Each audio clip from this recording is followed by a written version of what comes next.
ৰাজ্যৰ মুখ্যমন্ত্ৰী ডক্টৰ হিমন্ত বিশ্ব শৰ্মাক যেতিয়া এগৰাকী পাৰুল মেধি নামৰ কুকুৰমাৰাৰ ২ নম্বৰ জীয়েকৰ এগৰাকী আইতাই লগ ধৰিছিলে ৰামপুৰত এক ৰাজহুৱা বিশাল সভাত তেওঁক লগ কৰিছিলে আৰু তাৰ পিছতেই ৰাজ্যৰ মুখ্যমন্ত্ৰীয়ে তেওঁৰ যি অভিযোগ আছিল যি আবেদন আছিল সকলো তেওঁ পূৰণ কৰাৰ এটা আশ্বাস দিছিল আৰু সেই মৰ্মে আজি কামৰূপ জিলাৰ চিও আৰু পলাকবাৰী সমষ্টিৰ বিধায়ক হেমাংগ ঠাকুৰীয়া আহি ২ নম্বৰ জীয়েকৰ পদাৰ্পণ কৰিছে। মই পোনে পোনে তেওঁৰ পৰা জানিবলৈ চেষ্টা কৰিম। হয় দাদা, মই আপোনাৰ পৰা জানিম আচলতে পাৰুল মেধিয়ে মুখ্যমন্ত্ৰীক লগ কৰিছিলে, তাৰ পিছৰ পৰ্যায় হৈছে তেওঁক এতিয়া ঘৰ দিছে, দমকল দিছে, পায়খানা তেওঁক দিয়া হৈছে।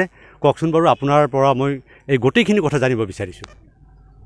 নিশ্চয়কৈ আপোনালোকে সকলোৱে জ্ঞাত যে আমাৰ মাননীয় মুখ্যমন্ত্ৰী ডক্টৰ হিমন্ত বিশ্ব শৰ্মা ডাঙৰীয়াই তেওঁ যেতিয়া আমাৰ ৰামপুৰ উচ্চতৰ মাধ্যমিক বিদ্যালয়ৰ খেলপথাৰত আহিছিলে, আমাৰ চেণ্ট্ৰেল যিখন সভা আছিলে প্ৰধানমন্ত্ৰী আৱাস যোজনাৰ যি চেণ্ট্ৰেল সভা হৈছিলে সেই সভাখনত তেওঁ আহিছিলে আৰু সভাৰ শেষত আমাৰ এই জীয়াকুৰৰে আইতা এজনী পাৰুল মেধি তেওঁ মাননীয় মুখ্যমন্ত্ৰী মহোদয়ক লগ পাইছিলে আৰু মাননীয় মুখ্যমন্ত্ৰী মহোদয়ক তেওঁ ঘৰ নাই বুলি তেওঁ কৈছিলে আৰু তেওঁ দমকল নাই বুলি কৈছিলে, লেট্ৰিন বাথৰুম নাই বুলি কৈছিলে। ইতিমধ্যে তেখেতে অৰুণোদয়টো তেওঁ পাই আছে, অৰুণোদয় দিয়াৰ ব্যৱস্থা কৰা হৈছিলে। ততাতৈয়াকৈ মাননীয় মুখ্যমন্ত্ৰী মহোদয় আমাৰ প্ৰশাসনক ব্যৱস্থা গ্ৰহণ কৰিব দিয়া, তেওঁক ঘৰ দিয়াৰ ব্যৱস্থা IBSৰ আণ্ডাৰত তেওঁৰ আৰ্ট ফিলিং আৰু তেওঁৰ অলপ বাউণ্ডাৰী ৱাল লগতে আমাৰ প্ৰাইম মিনিষ্টাৰ আৱাস যোজনাৰ আণ্ডাৰত ঘৰ দিয়াৰ ব্যৱস্থা কৰিব দিলে, দমকল দিয়াৰ ব্যৱস্থা কৰিব দিলে আৰু তাৎক্ষণিকভাৱে আমাৰ প্ৰশাসনিকভাৱে আপোনালোকে দেখিছে অগ্ৰগতি কাম। আজি যোৱা 19 তাৰিখৰ ঘটনা, এইটো মাননীয় মুখ্যমন্ত্ৰী মহোদয়ক তেওঁ লগ পাইছিলে। আজি আপোনাৰ 27 তাৰিখ আজি, চ' আজি 27 মাৰ্চ, চ' উইদিন 8 days 8 দিনৰ ভিতৰত আমাৰ যথেষ্টখিনি কামৰ অগ্ৰগতি হৈছে আপোনালোকে দেখিছে। আৰু মাননীয় মুখ্যমন্ত্ৰী মহোদয় সেইদিনা আজি 3 দিন আগতে মই লগ পাওঁতে কৈছে যে কামখিনি আৰম্ভ কৰিছিলে নাই, তুমি গৈ এবাৰ নিজে চাবা, অফিচাৰসকলকো লগত লৈ ল'বা। মাননীয় মুখ্যমন্ত্ৰী মহোদয় মোক নিজে চাব পঠাইছিলে আৰু সেইটো কাৰণে মই আজি আহিলোঁ। আমাৰ CEO আহিছে, লগতে এবাৰ BDO আহিছোঁ আৰু দেখিছোঁ যে সঁচাই কামখিনিৰ যথেষ্ট অগ্ৰগতি লাভ কৰিছে আৰু আমি আশা কৰিছোঁ অতি কম দিনৰ ভিতৰত ঘৰটো সম্পূৰ্ণভাৱে নিৰ্মাণ হ'ব, লেট্ৰিনৰ কাম সম্পূৰ্ণ হ'ব আৰু দমকল দিয়াৰ ইতিমধ্যে ব্যৱস্থা কৰা হৈছে।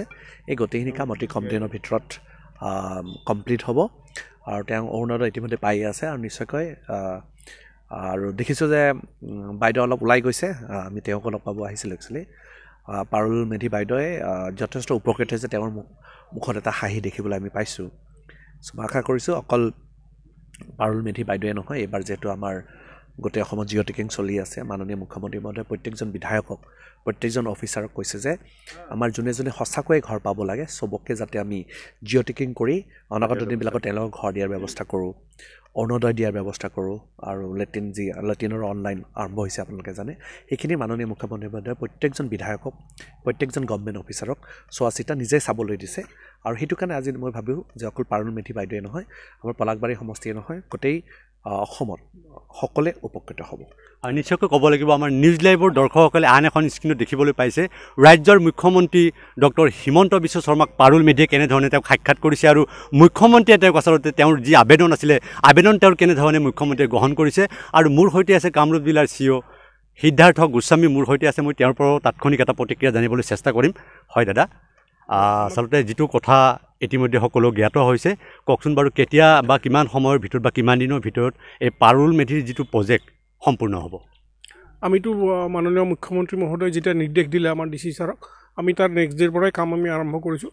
সিদিনা ৰাতিৰ পৰাই ইনফেক্ট মানে যিখিনি চিকিউৰিটিত কৰিবলগীয়া কাম সেইখিনি আমি IBSৰ কামখিনি ষ্টাৰ্ট কৰিছোঁ। আৰু আপোনালোকে দেখিছে এই কামখিনি মোটামুটি 8 দিনত যথেষ্ট অগ্ৰগতি হৈছে আৰু আমি আশা কৰোঁ 10-15 দিনৰ ভিতৰত ঘৰটো হয়তো আৰু এমাহ লাগিব সময়, বাকীখিনি কাম কিন্তু হৈ যাব। আৰু পলাকবাৰী যি ৰামপুৰ আছে, ৰামপুৰ উন্নয়ন খণ্ডৰ BDO আছে, খণ্ড উন্নয়ন বিষয়া আমাৰ সৈতে আছে। মই তেওঁৰ পৰাও তাৎক্ষণিক এটা প্ৰতিক্ৰিয়া জানিবলৈ চেষ্টা কৰিম। হয়, মই আপোনাৰ পৰা জানিম আচলতে পাৰুল মেধিৰ যিটো সমস্যা সকলোৱে জানে বা বিশেষকৈ কুকুৰমাৰা আৰু জীয়াকুৰবাসী সকলোৱে জানে, আপুনি এই মুহূৰ্তত আপুনি কি ক'ব? হয়, আমাক অতি তেতিয়া লগে লগে নিৰ্দেশ দিয়া হৈছিলে, সেই মৰ্মে আমি লগে লগে উপস্থিত হৈছিলোঁ তেওঁৰ ঘৰত। ঘৰ গৈ ছাৰ্ভে কৰিছিলোঁ, ছাৰ্ভে কৰি আমি যিখিনি তাৎক্ষণিকভাৱে কৰিব লাগে সেইখিনি আৰম্ভ কৰি দিছিলোঁ আৰু অতি সোনকালে ঘৰটো সম্পূৰ্ণ হৈ যাব আৰু ইয়াৰ লগে লগে এই অঞ্চলত আৰু এতিয়া নতুনকৈ জিঅ' টেকিং চলি আছে আমাৰ নতুনকৈ যিসকলে আৱাস পোৱা নাই বা ঘৰ পোৱা নাই সকলোৰে জিঅ' টেকিং চলি আছে যিসকলে ঘৰ পোৱা নাই পাব লগা আছে যোগ্য সোনকালে তেওঁলোকে ঘৰ পাব জিঅ' টেকিং নিশ্চয়কৈ ক'ব লাগিব মুখ্যমন্ত্ৰীৰ যি নিৰ্দেশ আছিলে আখৰে আখৰে পালন কৰিছে আৰু এই ক্ষেত্ৰত আচলতে পলাশবাৰী সমষ্টিৰ বিধায়ক মাননীয় হেমাংগ ঠাকুৰীয়া দেৱৰ তৎপৰতাত আচলতে এনেধৰণৰ কাম সম্পন্ন হ'বলৈ গৈ আছে আৰু ইয়াত উপস্থিত আছে কামৰূপ জিলা প্ৰশাসন কেমেৰা পাৰ্চন মনোজৰ সৈতে জিয়াকুৰৰ পৰা ভগৱান দাস নিউজ লাইভ